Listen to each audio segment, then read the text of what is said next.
Hello. Hello.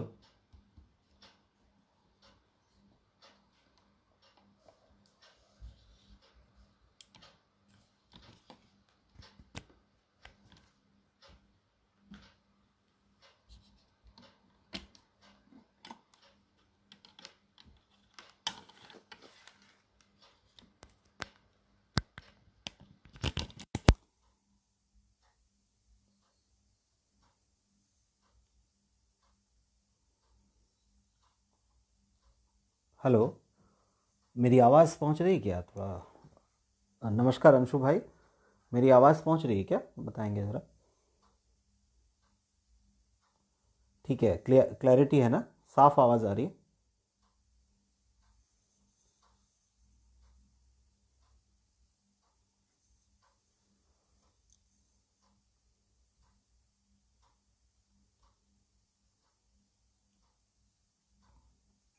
ठीक है, जब भी शुरू करना हो बताएंगे। कुछ 1-2 मिनट इंतज़ार कर लें।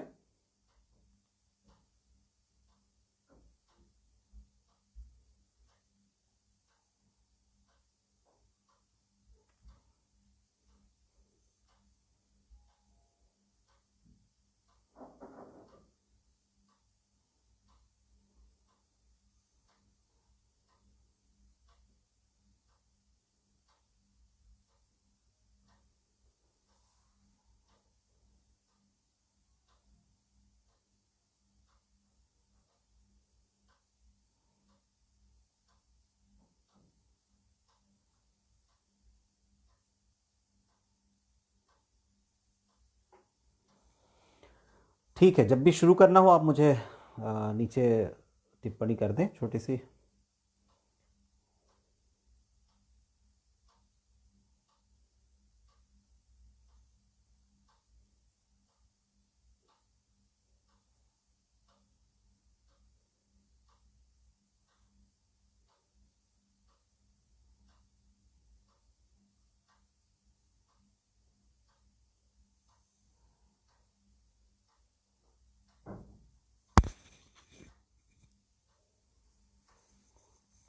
क्या आरंभ करूं अंशु भाई?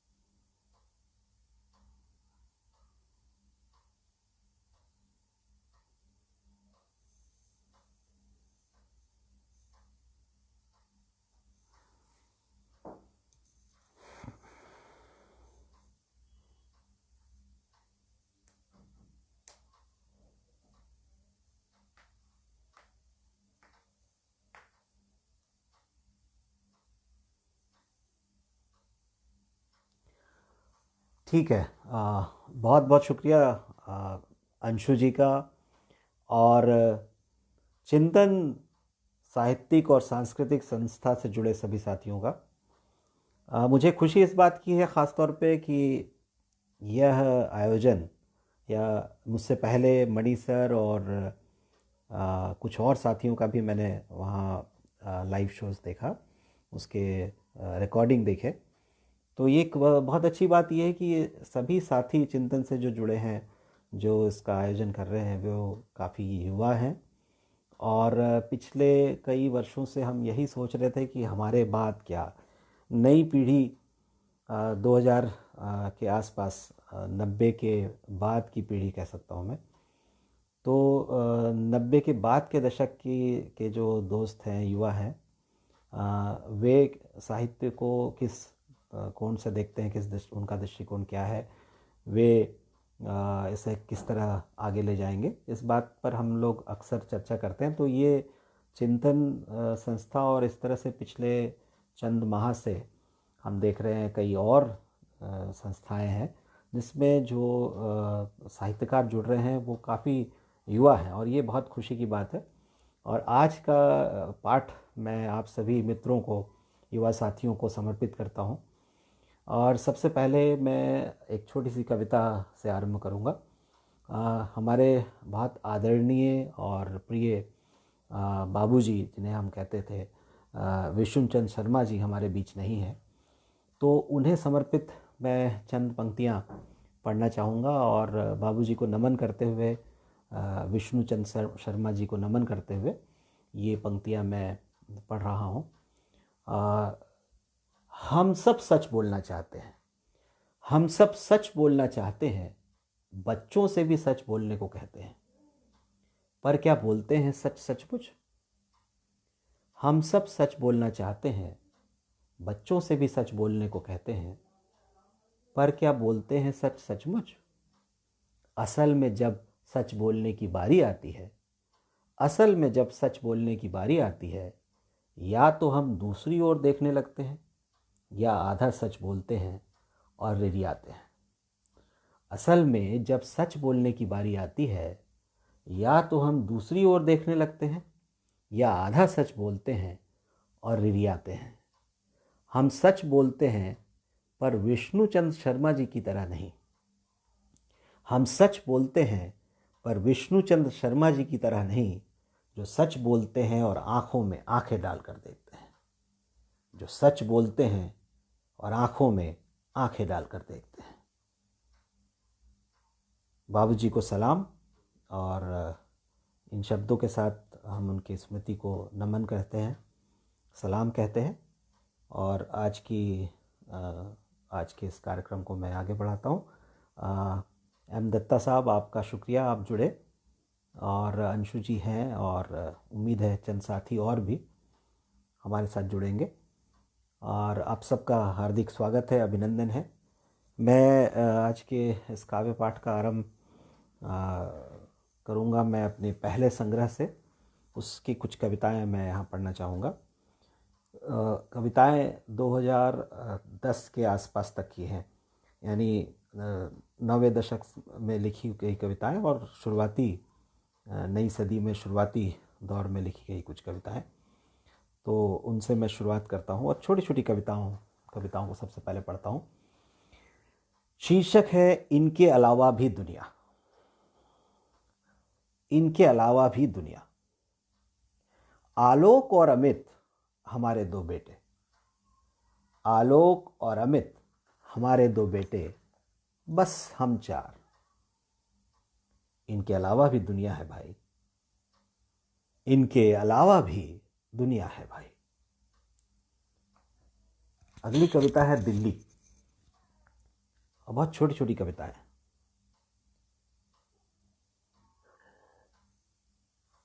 हम कोस रहे हैं दिल्ली को, हम कोस रहे हैं दिल्ली को, हम मुखातिब हैं दिल्ली की ओर।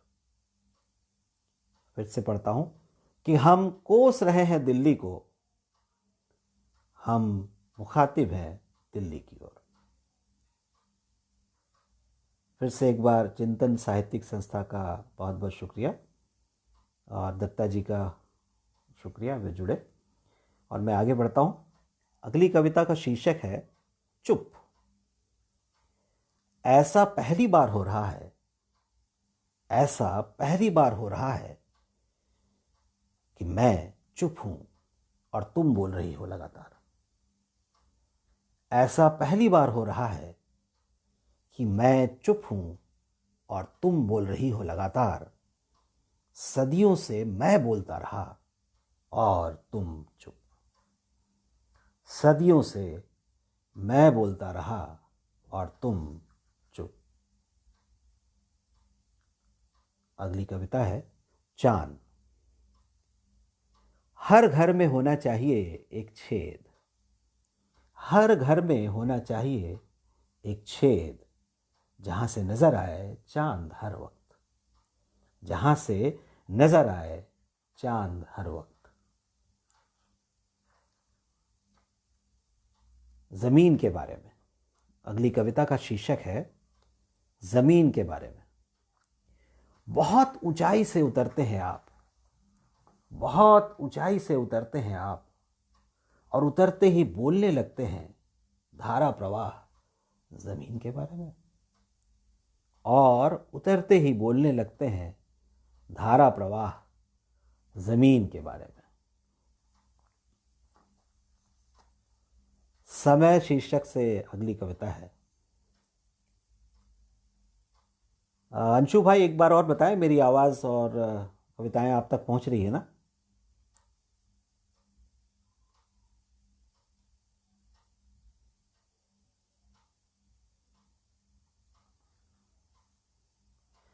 समय। एक, मेरी बच्ची घर के अंदर एक घर बनाती है और घर घर खेलती है। मेरी बच्ची घर के अंदर एक घर बनाती है और घर घर खेलती है। उस घर में वह मम्मी होती है, पापा होती है, बावजूद इसके कि अंदर वाले इस घर में वह बिल्कुल अकेली होती है। उसका यह घर घर का खेल हमारे घर लौटने के बाद भी देर तक चलता रहता है। वह अपने खेल के अंत में अपने घर से हमारा परिचय कराना चाहती है। वह अपने खेल के अंत में अपने घर से हमारा परिचय कराना चाहती है और हम समय और सोने का बहाना कर परिचय अगले दिन के लिए टाल देते हैं। हमारी बेटी घर घर खेलती हुई अपने घर हमारी बेटी घर घर खेलती हुई अपने घर में गहरी नींद सो जाती है।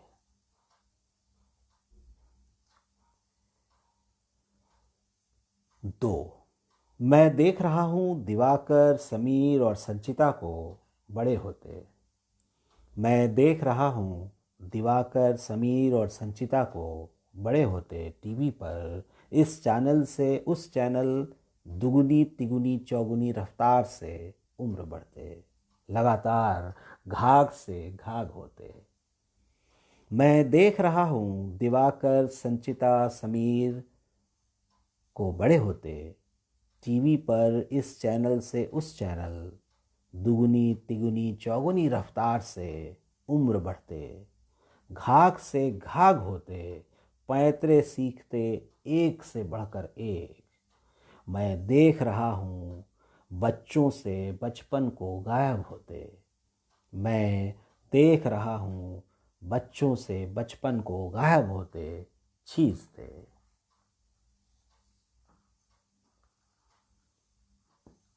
और इसी क्रम में एक और कविता, माँ का आना। माँ के आते ही मैं असहज हो जाता हूँ। माँ के आते ही मैं असहज हो जाता हूँ। हो जाती है पत्नी असहज। हम दोनों के कान खड़े, छोटी छोटी बातों को पकड़ लेने की क्षमता एक ब एक दुगनी तिगुनी हो जाती है। माँ के आते ही खुश हो जाती है हमारी 4 साल की बिटिया।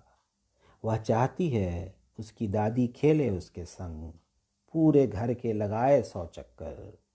सोने के कमरे सोने के कमरे से रसोई घर, रसोई से बरामदा, बीच घर स्नान घर, ढूंढे दादी उसे पलंग के नीचे, सोफा के पीछे, कोना कोना, इधर उधर। वह चाहती है दादी उसके संग देखे कार्टून। वह दादी के संग कृष्णा गणेश दोनों मिलकर बैठें, खाएं, गाएं, बजाएं। माँ भी पूरा पूरा साथ देती। माँ भी पूरा पूरा साथ देती या कोशिश करती कम से कम। उठते बैठते कई कई बार कमर में होने लगता दर्द, लगाते लगाते चक्कर, लेकिन बेटी मानती ही नहीं। दोनों एक दूसरे को सुनाते किस्से कहानियाँ। माँ पिता के बारे में बताती तो बेटी अपने स्कूल के कारनामे कहती। बात बात पर मेरी और पत्नी की शिकायतें करती। माँ सुनती बोलती अपने कानों को सजग रखती हमारी तरफ। माँ सुनती बोलती अपने कानों को सजग रखती हमारी तरफ। जाने कैसे होने लगा, जाने कैसे होने लगता उन्हें अंदाज़ा हमारी असहजता का। कारण बताकर पिता के अकेले खाना बनाने का, उनकी बिगड़ती तबीयत का। माँ लौट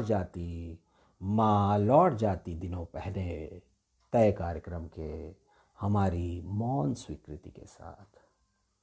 जाने कैसे होने लगता उन्हें अंदाज़ा हमारी असहजता का। कारण बताकर पिता के अकेले खाना बनाने का, उनकी बिगड़ती तबीयत का माँ लौट जाती दिनों पहले तय कार्यक्रम के हमारी मौन स्वीकृति के साथ।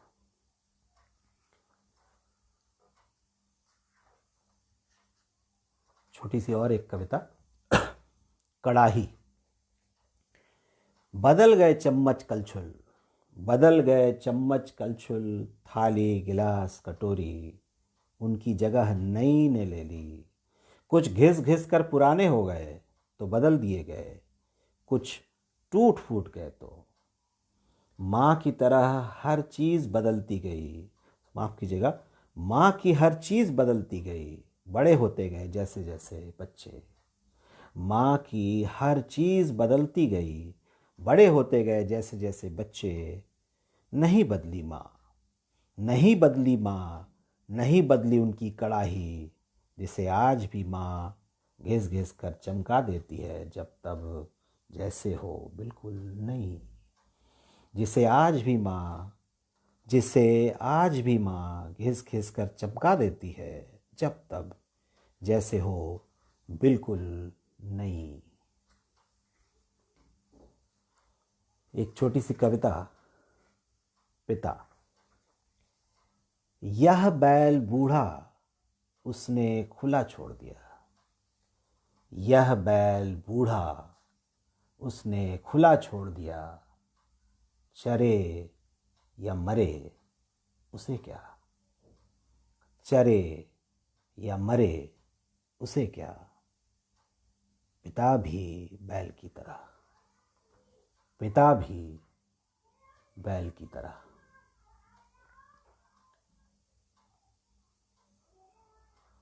पिता शीर्षक से चंद और कविताएं। कि मुझे भेजते रहे और स्वयं खाली होते रहे, मुझे भेजते रहे और स्वयं खाली होते रहे। पिता आज भी खाली हैं, आज जब मैं भरा हुआ हूँ। पिता आज भी खाली हैं, आज जब मैं भरा हुआ हूँ। एक और कविता। कि पिता को अपने खाली होने का मलाल नहीं जरा भी, पिता को अपने खाली होने का मलाल नहीं जरा भी। वे खुश हैं कि मैं भरा हुआ हूँ, वे खुश हैं कि मैं भरा हुआ हूँ।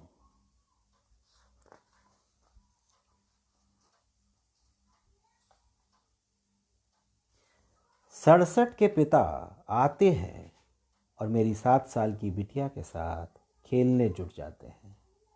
2 दिन ठहरते हैं वे तो उनकी महक और बिटिया की हंसी से घर भर जाता है। 67 के पिता आते हैं और मेरी 7 साल की बिटिया के साथ खेलने जुट जाते हैं। 2 दिन ठहरते हैं वे तो उनकी महक और बिटिया की हंसी से घर भर जाता है। पिता आज 67 के हैं, पिता आज 67 के हैं, 10 जून को 68 के हो जाएंगे, फिर 69, 70 डर लगता है, फिर 69, 70 डर लगता है। एक और कविता पिता शीर्षक से। कि पिता है तो सब कुछ है, पिता है तो सब कुछ है, हवा पानी धरती आकाश, धन चैन नींद सपने और सपनों में पंख। पिता है तो सब कुछ है, हवा पानी धरती आकाश, धन चैन नींद सपने सपनों में पंख।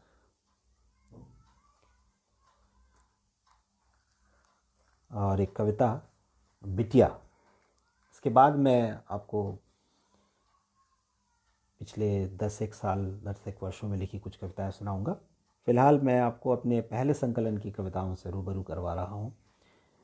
शीर्षक है बिटिया।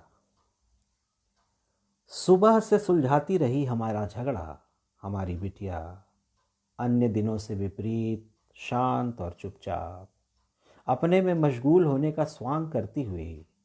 बैठक के कमरे से सोने के कमरे तक उसने कई चक्कर लगाए होंगे दिन भर, मीलों का फासला किया होगा तय, मानो सुलह कराना चाहती हो। वह हमारी बिटिया 3 साल की, बैठक कमरे में रखे दीवान और सेंट्रल टेबल के बीच दोनों हाथों के बल झूला झूलती रही देर तक। ऐसा करते हुए उसने मुझे कई बार देखा कनखियों से, और मैं कुर्सी पर बैठा हुआ किताब में खो जाने का नाटक करते हुए चुपके से देखता रहा उसे। वह हमारी बिटिया, जब भी होता है हमारा झगड़ा, वह हमारी बिटिया जब भी होता है हमारा झगड़ा अपनी माँ का साथ देती है। पत्नी रोती तो उसके साथ वह भी रोने लगती और सारा दिन कोशिश जारी रखती सुलह का, और सारा दिन कोशिश जारी रखती सुलह की। ऐसा करते हुए वह मुझे एक पुल की तरह दिखाई देती, बरसों पुराना, अपने पायों पर मजबूती से खड़ा पुल। सोचता हूँ जाने कैसे होती होगी सुलह, सोचता हूँ जाने कैसे होती होगी सुलह जहाँ बच्चे नहीं होते। सोचता हूँ जाने कैसे होती होगी सुलह जहाँ बच्चे नहीं होते।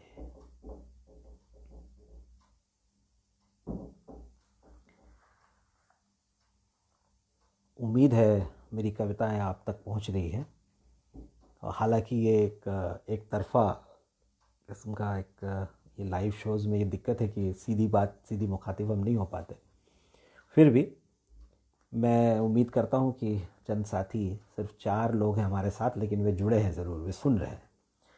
तो अगली कविता है, कुछ हिस्सा तो उनका भी है। ये मैं आखिरी कविता ले रहा हूँ अपने पहले कविता संग्रह से, कि कुछ हिस्सा तो उनका भी है। बच्चा जो आपके बच्चे का ध्यान रख रहा है घर पर आपके, गणतंत्र दिवस तो उसका भी है। बच्चा जो आपके बच्चे का ध्यान रख रहा है घर पर आपके, गणतंत्र दिवस तो उसका भी है। और बच्ची जो पुचकार रही है आपकी बच्ची को, गणतंत्र दिवस तो उसका भी है। बच्ची जो लीप रही है आपका आंगन, गणतंत्र दिवस तो उसका भी है।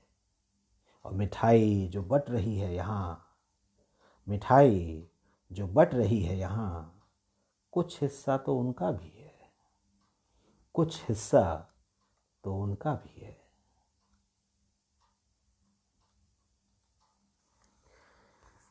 तो ये कुछ कविताएं मैंने अपने पहले काव्य संग्रह से पढ़ी, और अब मैं कुछ कविताएं पढ़ रहा हूँ तानाशाह शीर्षक से। और ये अभी हाल के 3-4 वर्षों में लिखी कविताएं हैं, उम्मीद है आपको पसंद आएगी। तानाशाह। 1। क्या खाली रही कभी दुनिया तानाशाहों से? क्या खाली रही कभी दुनिया तानाशाहों से? क्या दुनिया रही कभी तानाशाहों की? क्या दुनिया रही कभी तानाशाहों की? दूसरी कविता, कि जंगल का शेर है तानाशाह और उसके सिपाह सलार शेरों का समूह, वे घात लगाकर हमला करते हैं। जंगल का शेर है तानाशाह और उसके सिपाह सलार शेरों का समूह, जो घात लगाकर हमला करते हैं। तानाशाह को मालूम है उसके विरोध में एक भी शेर नहीं, बच गए हैं तो सिर्फ गिलहरियाँ, बिना पूंछ की छिपकलियाँ, केचुए, खरगोश और मेमने।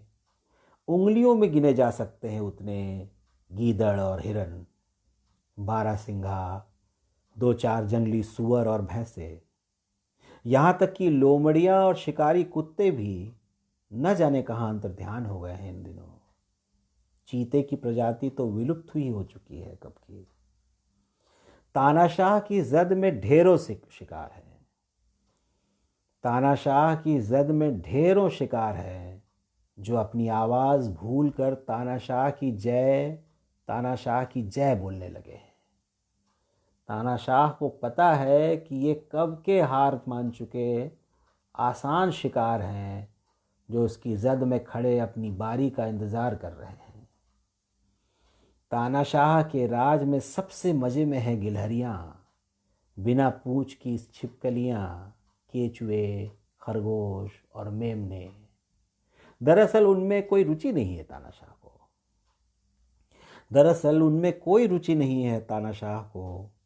बचे खुचे गीदड़ भी तानाशाह को देखते ही छुप जाते हैं अपनी अपनी मान में, और उन अंधेरों से बाहर नहीं निकलते तब तक जब तक अधखाई हिरन या मोटी ताजी भैंस छोड़ डकार मारते तानाशाह और उसके चेले चले नहीं जाते अपने अपने ऐशगाह में। तानाशाह के राज में सबसे मज़े में है गिलहरियाँ, बिना पूंछ की छिपकलियाँ, केचुए, खरगोश और मेमने। दरअसल उनमें कोई रुचि नहीं है तानाशाह को। बचे खुचे गीदड़ भी तानाशाह को देखते ही छुप जाते हैं अपनी अपनी मान में, और उन अंधेरों से बाहर नहीं निकलते तब तक जब तक अधखाई हिरन या मोटी ताजी भैंस छोड़ डकार मारते तानाशाह और उसके चेले चले नहीं जाते अपने अपने ऐशगाह। तीसरी कविता तानाशाह शीर्षक से कि इन दिनों तानाशाह सत्ता के मद में चूर है। इन दिनों तानाशाह सत्ता के मद में चूर है, उसे लगने लगा है उसके मुंह से निकला हर वाक्य ब्रह्म वाक्य है। तानाशाह शांति की बात करता है तो लगता है नेपथ्य से बुद्ध बोल रहे हैं। तानाशाह शांति की बात करता है तो लगता है नेपथ्य से बुद्ध बोल रहे हैं। तानाशाह को चाणक्य का ज्ञान है, इसके प्रमाण पूर्व में ही मिल चुके हैं। मालूम पड़ता है कि अब तानाशाह के जिह्वा में स्वयं ज्ञान की देवी बैठी है। मालूम पड़ता है कि अब तानाशाह की जिह्वा में स्वयं ज्ञान की देवी बैठी है। राष्ट्रभक्ति और राष्ट्रद्रोह के सवालों पर बाहर निकल आती है तानाशाह की जीभ। मानो या न मानो, तानाशाह के शरीर में काली सवार हो जाती है। मृत्यु अवश्यंभावी है, जानता है तानाशाह। मृत्यु अवश्यंभावी है, मानता है तानाशाह। वह इन दिनों सेंटहुड के सपने देख रहा है। वह इन दिनों सेंटहुड के सपने देख रहा है। तानाशाह शीर्षक से एक और कविता। उससे न चींटियां डरती है, न कोई चूहा। वह स्वयं डरता है काकरोच से, और काकरोच देखते ही बंदूक तान देता है। उससे न चींटियां डरती है, न कोई चूहा। वह स्वयं डरता है काकरोच से, और काकरोच देखते ही बंदूक तान देता है। शह और मात के खेल का उस्ताद तानाशाह हुआ। शह और मात के खेल का उस्ताद तानाशाह हुआ। समुद्र की ओर देखकर पेशाब करता है और डुबा देगा आधी दुनिया समुद्र के पानी में, ऐसा सोचता है।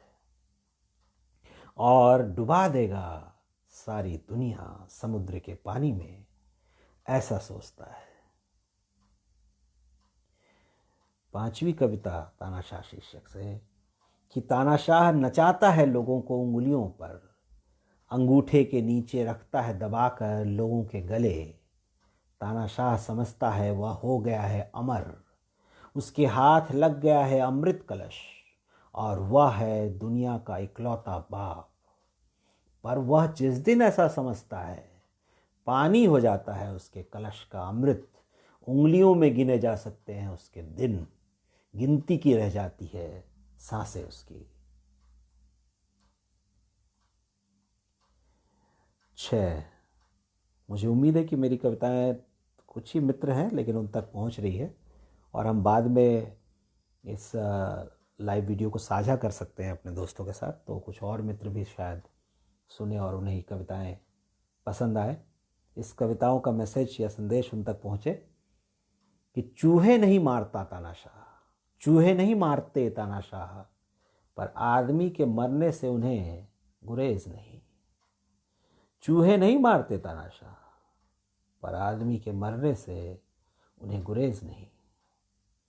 धन्यवाद मनकामना पथिक भाई, आप आए, बहुत अच्छा लगा। और अगली कविता मैं पेश कर रहा हूँ शीर्षक तानाशाह से ही, कि वह नाश्ते में फल खाता है, उसे पपीता बेहद पसंद है। वह नाश्ते में फल खाता है, उसे पपीता बेहद पसंद है। सूखी चपाती, बिना नमक वाली दाल और सलाद में चुकंदर या खाने की ऐसी ही कुछ चीज़ें उसके दोपहर का भोजन है। गाय का दूध, वह भी बिना मलाई वाला, रात को बस इतना ही। सादगी की मिसाल है वह अपने साथियों के बीच जो सब के सब अय्याश हैं। सादगी की मिसाल है वह अपने साथियों के बीच जो सब के सब अय्याश हैं। गुरेज नहीं तानाशाह को उसके जुमलों में आमिश शब्दों के प्रयोग से। गुरेज नहीं तानाशाह को उसके जुमलों में आमिश शब्दों के प्रयोग से। उसे गुरेज नहीं हत्याओं से। तानाशाह सम्मोहन जानता है, उसे भीड़ को एक ही समय में हंसाना और रुलाना आता है। उसे आता है देश को इशारों पे नचाना। उसे आता है देश को इशारों पर नचाना। 8वीं कविता, और मैं कुल 11 कविताएं हैं इस शीर्षक से। मैं उम्मीद यदि आप तक पहुंच रही है मेरी कविताएं तो मैं ज़रूर पूरा सुनाना चाहूँगा आज। और अंशु भाई बताएं जब भी इसे समाप्त करना हो तो मुझे इशारा करें, मैं समाप्त कर दूँगा। और इस क्रम में 8वीं कविता है कि तानाशाह समझता है दुनिया एक गुब्बारा है। तानाशाह समझता है दुनिया एक गुब्बारा है। तानाशाह के दाएं हाथ में पिन है और बाएं में जलती हुई फुलझड़ी। गुब्बारे के ऊपर खड़ा तानाशाह बच्चों की तरह मचल रहा है। तानाशाह को हंसी के दौरे पड़ रहे हैं। वह हंस रहा है पेट पकड़ पकड़ कर, दुनिया को पिन और जलती हुई फुलझड़ी दिखा दिखा कर। गुब्बारे के ऊपर खड़ा है तानाशाह, बच्चों की तरह मचल रहा है। तानाशाह को हंसी के दौरे पड़ रहे हैं। वह हंस रहा है पेट पकड़ पकड़ कर, दुनिया को पिन और जलती हुई फुलझड़ियाँ दिखा दिखा कर। और एक आखिरी कविता इसी शीर्षक से, कि तानाशाह भी एक दिन और बच्चों की तरह ही पैदा हुआ था। तानाशाह भी एक दिन और बच्चों की तरह ही पैदा हुआ था। माँ के गर्भ से उसके लिए कोई आकाशीय भविष्यवाणी भी नहीं हुई थी। न वह बुल आवर में पैदा हुआ था कि ज्योतिष ने भविष्यवाणी की हो उसे मारने होंगे 100 शेर, नहीं तो 100वां शेर उसकी मृत्यु का कारण होगा। वह भी एक बच्चा था, कुछ भी तो नहीं था साधारण उसमें।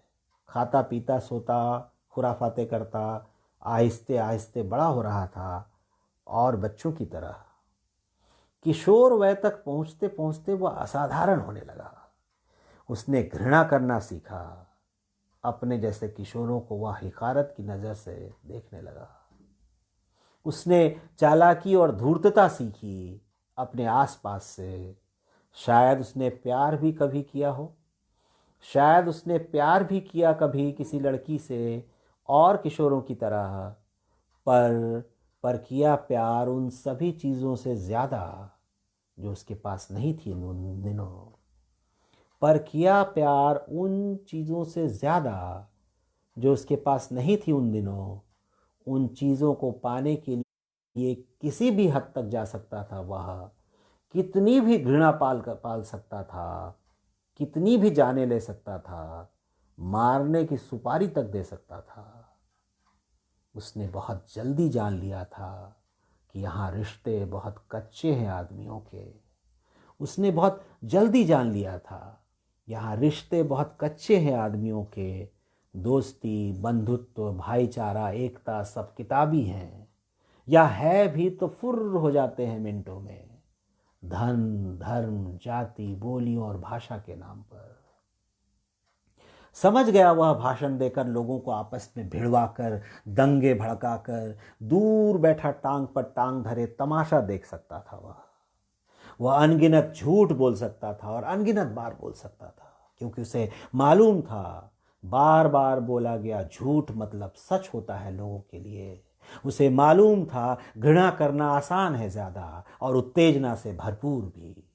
और यही रास्ता है तानाशाह बनने का, कि जब चाहो तब छिपा लो घृणा त्वचा के नीचे चेहरे के और पसरा लो मुस्कान, कि चाहे जब छिपा लो हिकारत और पढ़ाओ लोगों को प्रेम का संदेश, कि चाहे जब छिपा लो हिकारत और पढ़ाओ लोगों को प्रेम का संदेश। आत्मा, परमात्मा, देश, भेष, विश्वगुरु और विश्वग्राम की बातें, देशभक्ति और देशद्रोह की बातें उसने अच्छी तरह समझ लिया। तानाशाह बनने का रास्ता भूखे पेटों के ऊपर से होकर जाता है। उसे जल्दी ही मालूम हो गया कि भूखे पेट वालों को जरा सा अन्न देकर और खाली हाथों में जरा सा लालच देकर कुछ भी बुलवाया जा सकता है। तानाशाह की जय भी। उसे बहुत जल्दी तानाशाह बनने का रास्ता समझ लिया। उसने अच्छी तरह समझ लिया तानाशाह बनने का रास्ता भूखे पेटों के ऊपर से होकर जाता है। उसे जल्दी ही मालूम हो गया कि भूखे पेट वालों को ज़रा सा अन्न देकर और खाली हाथों में ज़रा सा लालच देकर कुछ भी बुलवाया जा सकता है। तानाशाह की जय भी। आवाज़ अब ठीक हुई क्या भाई? मनकामना जी, यदि आवाज़ अब पहुंच पा रही है तो मैं आगे बढ़ता हूं।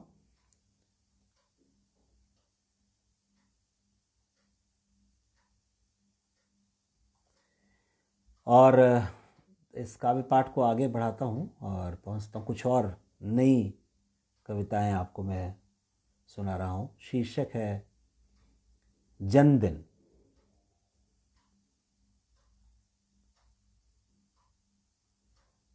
हम सो रहे हैं या जाग रहे हैं, हम सो रहे हैं या जाग रहे हैं, और ले रहे हैं उबासियां या बेतहाशा दौड़ रहे हैं।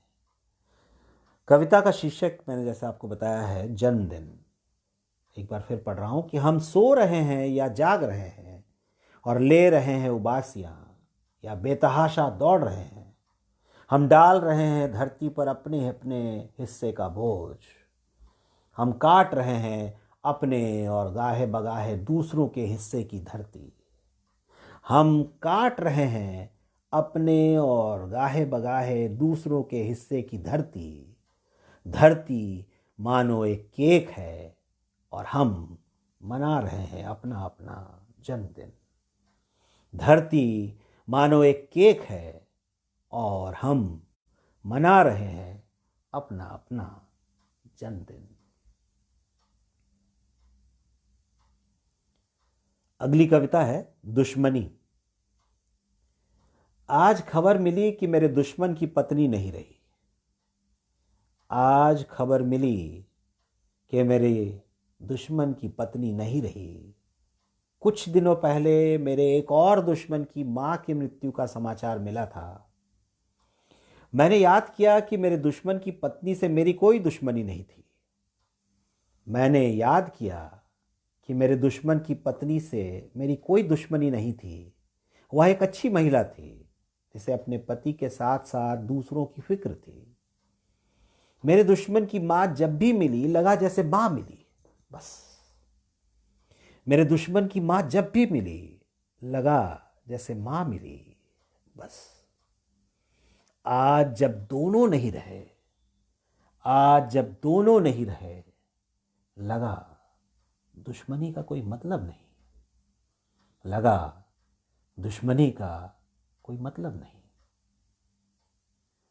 शुक्रिया नीरज भाई, आप शामिल हुए, बहुत अच्छा लगा। और आपको आपका अभिवादन, स्वागत आपका।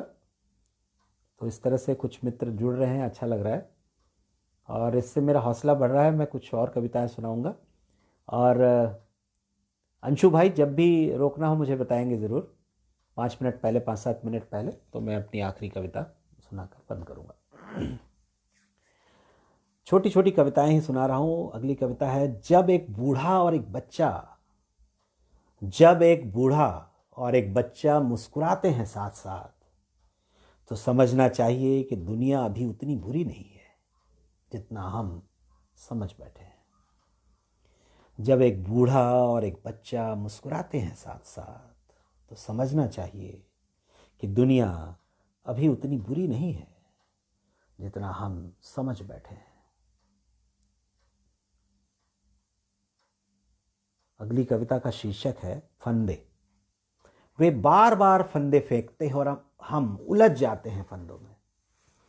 वे बार बार फंदे फेंकते हैं और हम उलझ जाते हैं फंदों में बार बार।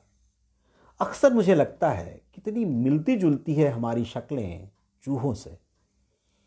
अक्सर मुझे लगता है कितनी मिलती जुलती है हमारी शक्लें चूहों से, और कारनामे चूहों से बढ़कर, कि हम पहचानते खूब है फंदों को, फिर भी फंस जाते हैं।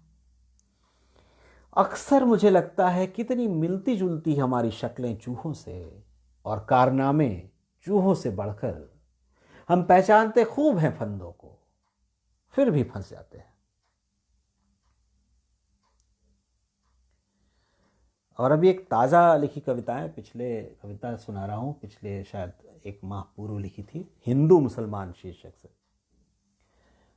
विषय पुराना है निश्चित तौर पर, लेकिन शायद आपको कुछ नयापन इसमें झलके। शुक्रिया नीरज भाई। हिंदू मुसलमान। मित्रों, राजा ने एक नई घोषणा की है। मित्रों, राजा ने एक नई घोषणा की है। आपने सुना नहीं क्या? आज से पके आम हिंदू, कच्चे मुसलमान। आज से पके आम हिंदू, कच्चे मुसलमान। अमरूद पके हिंदू, कच्चे मुसलमान। कच्चे पक्के मौसम्बी दोनों मुसलमान। संतरे के बारे में तो होना ही नहीं चाहिए कोई शक, वह तो है ही खालिस हिंदू। सब्जियों में कद्दू हिंदू, जाहिर है करेला मुसलमान। इसी तरह आलू हिंदू तो लहसुन प्याज मुसलमान। टमाटर बैगन हरी मिर्च हिंदुओं के हुए, पर लाल मिर्च ठहरा मुसलमान। मित्रों, कल से राम सिंह, रामलू, सुखी राम और दुखी राम बेचेंगे अमरूद, संतरा, कद्दू, बैगन, टमाटर, और वे बेचेंगे ये सब राम मंदिर, हनुमान मंदिर, शनिचरी और दुर्गा मंदिरों वाली कॉलोनियों में। हामिद, अफजल, मकबूल और शाहिद बेचेंगे आम, मौसम्बी, लहसुन, प्याज, लाल मिर्च मस्जिद वाले मोहल्ले और स्ट्रीट में। मित्रों, केले और गोभी पर अभी विचार मग्न है राजा के सिपह सलार। केले और गोभी पर अभी विचार मग्न है राजा के सिपह सलार। तो करें थोड़ा इंतजार, तो करें थोड़ा इंतजार। 2-4 दिनों में ही हो जाएगी घोषणा, केला हिंदू और गोभी मुसलमान, या इसके उलट कुछ। केला हिंदू और गोभी मुसलमान, या इसके उलट कुछ। करें इंतजार, करें इंतजार।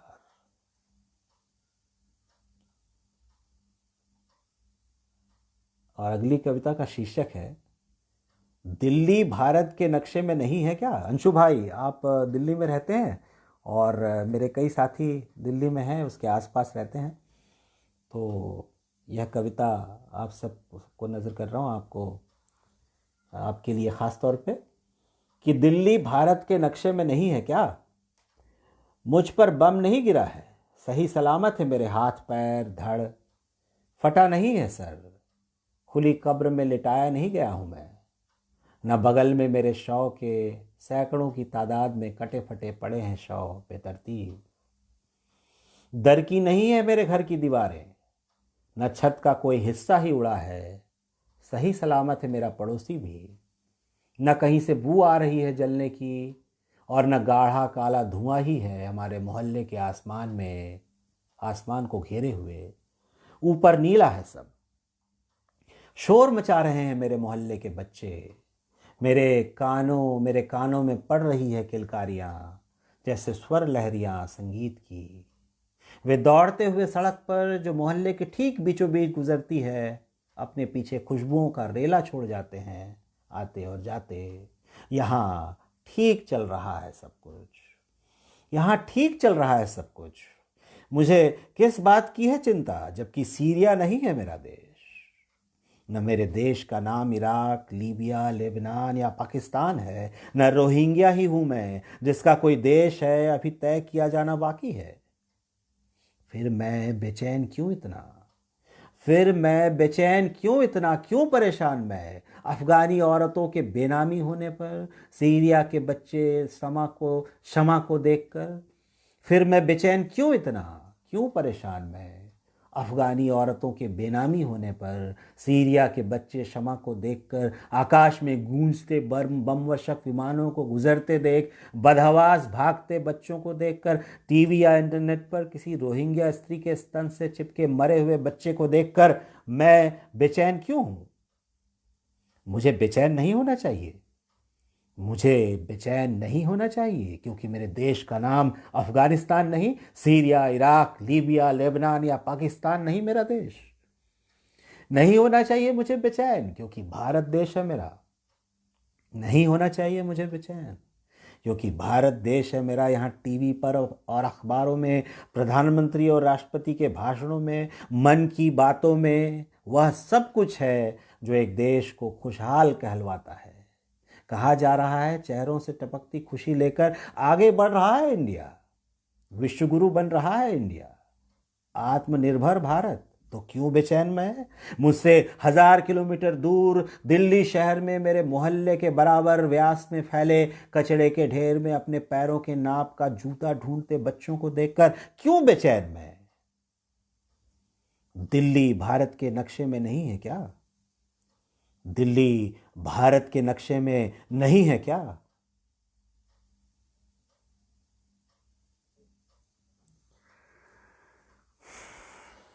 और आखिर में एक कविता सुनाता हूं, मध्य वर्ग। कुछ मित्रों ने यह कविता मुझसे पहले भी सुनी है, लेकिन अंशु भाई और उनके साथियों के लिए ख़ास तौर पे यह कविता मध्य वर्ग। उम्मीद है कि आपको पसंद आएगी। थोड़ा सा ज़रा सा इंतज़ार। हाँ जी, मिल गया। तो ये कविता मध्य वर्ग शीर्षक से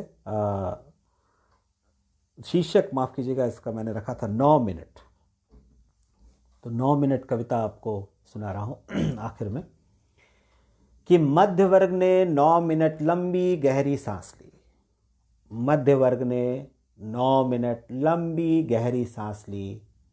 9 मिनट कपालभाति किया, 9 मिनट अनुलोम विलोम, 9 मिनट में उत्तान पादासन, पवन मुक्तासन, वज्रासन, 9 मिनट शवासन, 9 मिनट बत्तीसी दिखा दिखा कर ठहाके लगाया।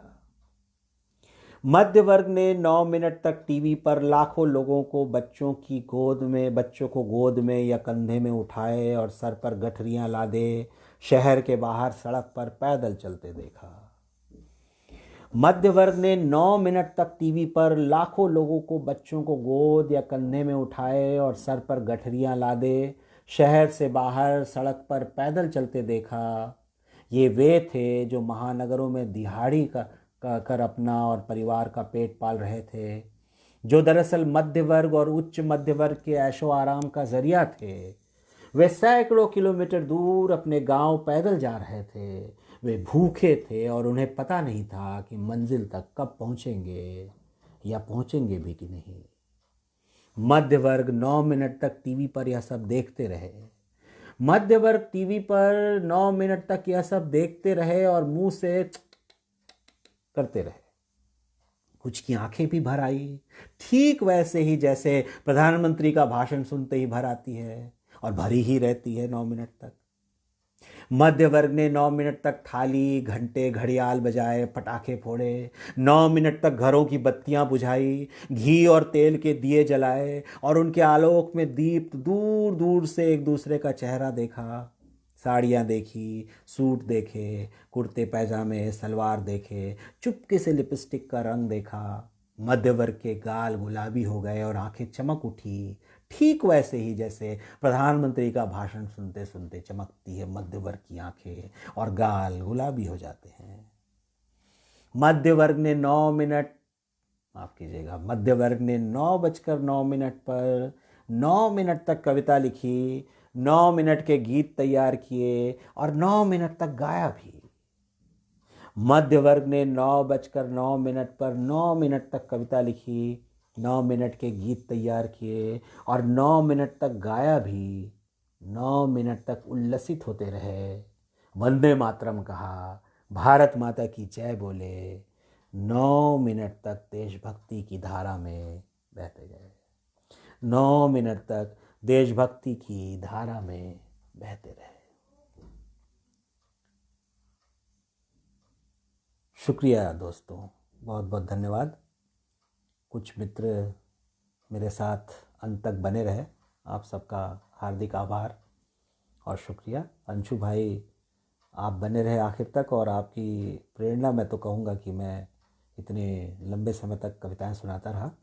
उम्मीद है ये कविताएं आप तक ज़रूर पहुँची होंगी और आगे भी हम इसे शेयर करके दूसरे साथियों तक भी पहुँचाने का प्रयास करेंगे। बहुत बहुत धन्यवाद मनकामना जी। उधर नीरज भाई भी जुड़े हमारे साथ, अंशु भाई और दत्ता साहब, शुरू में दत्ता साहब भी दिख रहे थे तो वे भी शायद अंत तक हमारे साथ रहे। आप सभी को बहुत बहुत धन्यवाद। ठीक है अंशु भाई, हम यहाँ कार्यक्रम समाप्त करते हैं।